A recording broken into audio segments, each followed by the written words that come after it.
right, here we go. I'm gonna do something that I do quite often when I'm doing when I'm trying to do trading ranges. I take the security that I'm looking at, in this case, nail, and I bought 1455 nail at 28.75 near the end of the market. Well, the last half hour, I suppose, last hour for sure. So I did this on Thursday, looking to set up a sell in the next week at 31.25.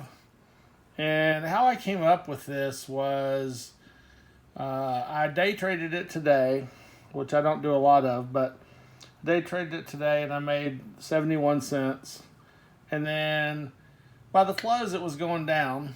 So I decided to go ahead and buy back into it again.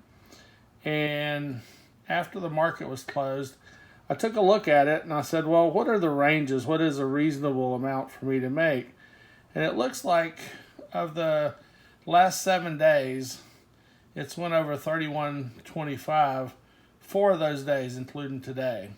So if that's true, then we might have a fairly good optimistic look for it to trade in that range, within that range again, if we have a good up market.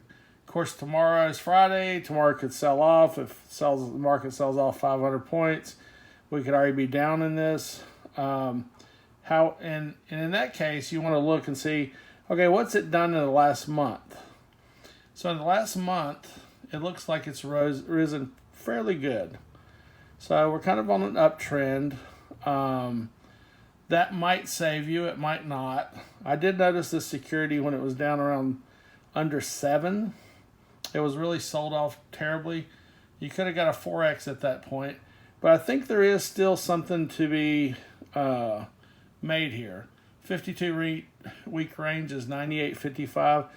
Looks like, at least around here, Lennar in Dallas is selling a lot of homes. They're building some homes. Some activity I haven't really seen the last 15 years. Looks like there's a home building trend.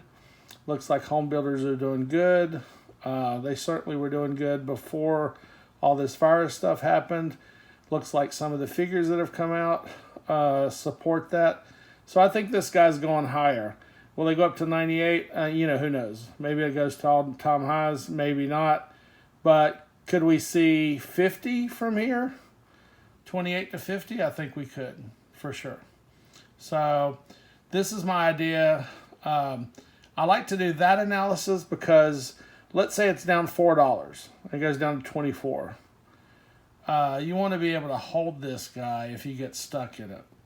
So that's kind of the way I trade. I trade long, pretty much all the time. If I get stuck in it, I want to know that the security that I got stuck in, I feel comfortable holding it for the next 6 months or a year if I have to get out. I really don't like to take losses if I don't have to. Now, one thing that I do sometimes is I cut my gain. So if we're up tomorrow a point, I might set a stop to ensure that I get that point.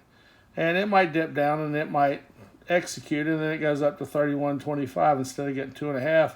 I only got a point. So kind of have to play around with that. It depends on how you trade. I'm not saying one way's right, one way's wrong. Definitely stop orders can really be something that you love. It can be something that you hate. Of course, when you put a stop order in, it does seem like it goes down and executes the stop order. It's just part of Murphy's Law. Other times you get stopped out and all of a sudden it's down lower and you can buy it lower. So it's really a mixed bag. So, but in this case, I like to look at the ranges that it's gone to. Pick a range that's below, pick a value that's below the top range. So I picked 31.25 here. I mean, to tell you the truth, I'd be happy if it went up a point. But I'm going to go ahead and set in an order in case I get busy and I'm not watching it. I'll put it in at 31.25. If I see that it's going up during the day, depending on if the market's rocking and rolling or the market looks like it's getting ready to capitulate or something like that, I might change the order. So that's just the kind of way I trade. But this is the way I analyze, if I'm going to try to trade ranges. So in this case, that's what we're doing. We're trading ranges. Now, if I were to sell this at 31.25 tomorrow, or the next day, or Monday or Tuesday or Wednesday, then I would look to get back into it, down under 29, and then play the range back and forth. So this is something I like to do. I've been successful here and there doing it. It's part of swing trading. So take a look at yourself, but this is the way I would do it.